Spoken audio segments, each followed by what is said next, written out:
আমরা বন বিভাগকে অনুমতিক্রমে অফ দ্য বেড়িবাঁধে আমরা গাছ লাগাই।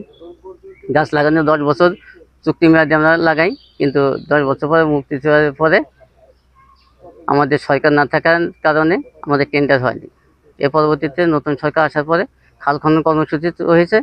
এই খাল খনন কর্মসূচিতে বেকুতে খাল খনন হচ্ছে। খাল খনন হওয়ার পরে ওই বেকুতি খালের ওই গাছের ডিস্টার্ব হচ্ছে। এমতো অবস্থায় বন বিভাগকে জানানোর পর বন বিভাগ টিএনও স্যারকে অবহিত করেন। টিএনও স্যার আসেন, বন বিভাগে আসেন। আমাদের সম্মানিত চেয়ারম্যান মোহাম্মদ সিরাজুল ইসলাম গুনভাই ইউনিয়ন উনি ছিলেন। ওনার নির্দেশক্রমে আমরা বলছে যে কালীপাড়া আপনাদের নিচে দিয়ে যে গাছগুলো বাধা হয়ে যাচ্ছে, এই গাছগুলো আপনি প্রথম থেকে একটা অফিসে পাঠিয়ে দেবেন। আর এই কাজটার যে খড়ি থাকবে লাকি, ওটা আপনারা খরচ খরচা হিসেবে উপকারকে যদি বাঁচে তাহলে উপকারকে আপনি দেবেন। এগুলো আমাদের টিএনও মহোদয়ের অনুমতিক্রমে বন বিভাগের অনুমতিক্রমে আমরা এই কাজ করি। টিএনও অফিসে জানাইছি, তারপরে বন বিভাগে জানাইছি। টিএনও স্যার আসছেন, বন বিভাগের প্রধান আসছেন, আসে তারপরে আমাদেরকে কাটার অনুমতি দিয়েছে, তারপরে আমরা এই গাছ কাটতেছি। হলো বেশ কিছু লোক, মানে 40-42 জন লোক সদস্য এই যে আমরা গাছ রোপণ করি। এই গাছগুলো লাগাইছি, দেখাশোনা সব কিছুই করছি। এখন মনে করেন যে এখন এই খাল কাটার জন্য অনেক সময় বিরক্ত করতেছে, বেকুতে দু একটা ব্যাঙ্গি ছিঁড়ে যাচ্ছে, করতেছে। এই চেয়ারম্যানের সাহেব, আমাদের বনভাই ইউনিয়নের চেয়ারম্যান সাহেব, তারপরে টিএনও সাহেব, তারপরে ফরেস্টার অফিসার, বড় অফিসার যে ছিল, বয়লমারি যে ছিল, তারা এসে করছে যেগুলো ব্যাঙ্গে যায়, বাইজে যায়, সেই গাছগুলো কেটে দিয়ে খড়ি কটা বেছে ফেলাই, লিবারের টাকা দেওয়ার পর লকগুলো তাদের বয়লমারি পৌঁছে দিতে হবে। জি প্লিজ।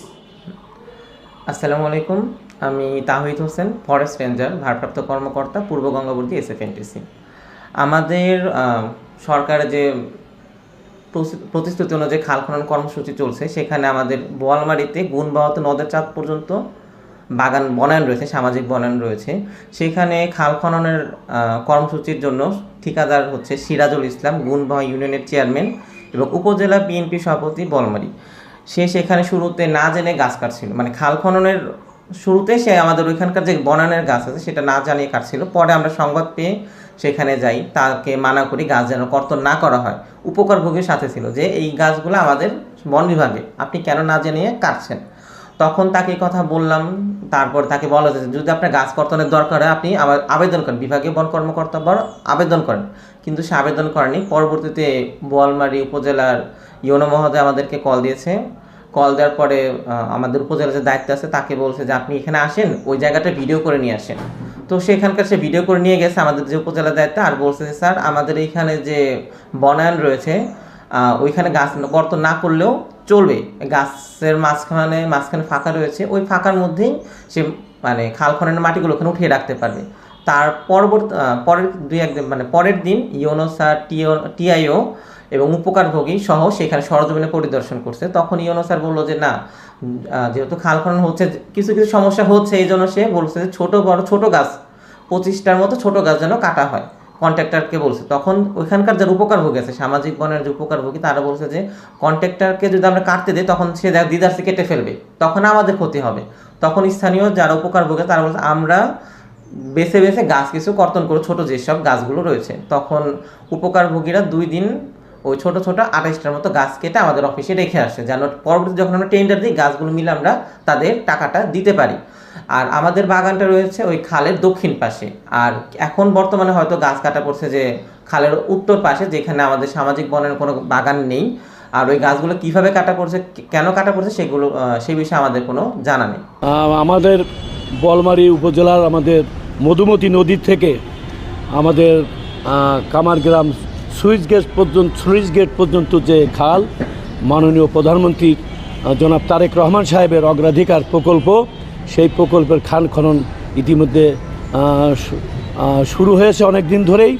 এবং খাল খনন সে নদীর খালের এক পাড়ে মানুষ আপনার বন বিভাগের গাছ আছে, সেই বন বিভাগের গাছগুলো বন বিভাগের কর্মকর্তারা, বিশেষ করে কর্মকর্তা সাহেবের উপস্থিতিতে বন বিভাগের গাছগুলো কাটা হয়েছে এবং সেই গাছগুলো তাদের হেফাজতে আছে। এবং আমি মনে করি এর সাথে বিএনপি তথা আমি ইউনিয়ন পরিষদের চেয়ারম্যান হিসাবে আমরা কোনোভাবেই জড়িত নই, কেননা যে গাছগুলো কাটা হয়েছে সে গাছগুলো বন বিভাগের কর্মকর্তার অফিসের হেফাজতেই আছে এবং তাদের হেফাজতে আছে। আমাদের কোনো লোক বা আমরা কখনোই গাছে টাচ করি নাই বা আমরা কোনো গাছ কাটি নাই। তো একেবারে খালের ভেতরে যে গাছগুলো আছে, যেগুলো খাল খননের ফলে ক্ষতিগ্রস্ত হতে পারে, সেই গাছগুলো অপসারণ করা যেতে পারে, কিন্তু সেটিও অবশ্যই নিয়মের ভেতরে থেকে করতে হবে। তো আপনাদের অভিযোগ অনুযায়ী যদি কেউ নিয়মের বাইরে গাছ কর্তন করে, এবং আপনি যেটা বললেন গাছ যদি কেউ আবার কেটে নিয়ে চলে যায়, এটি সরকারের জমিতে যেহেতু গাছ, এটি নিয়ে যাওয়ার সুযোগ নেই, এটি নিলাম করে সরকারের কোর্টে টাকাটা জমা হবে। আমরা আজকে একটি তদন্ত কমিটি করব এবং করে এটি আমরা সরেজমিনে তদন্ত করে কি পরিমাণে গাছ কর্তন হয়েছে এবং প্রয়োজনের বাইরে কোনো গাছ কর্তন হয়েছে কিনা সেটি অনুযায়ী আমরা ব্যবস্থা গ্রহণ করব।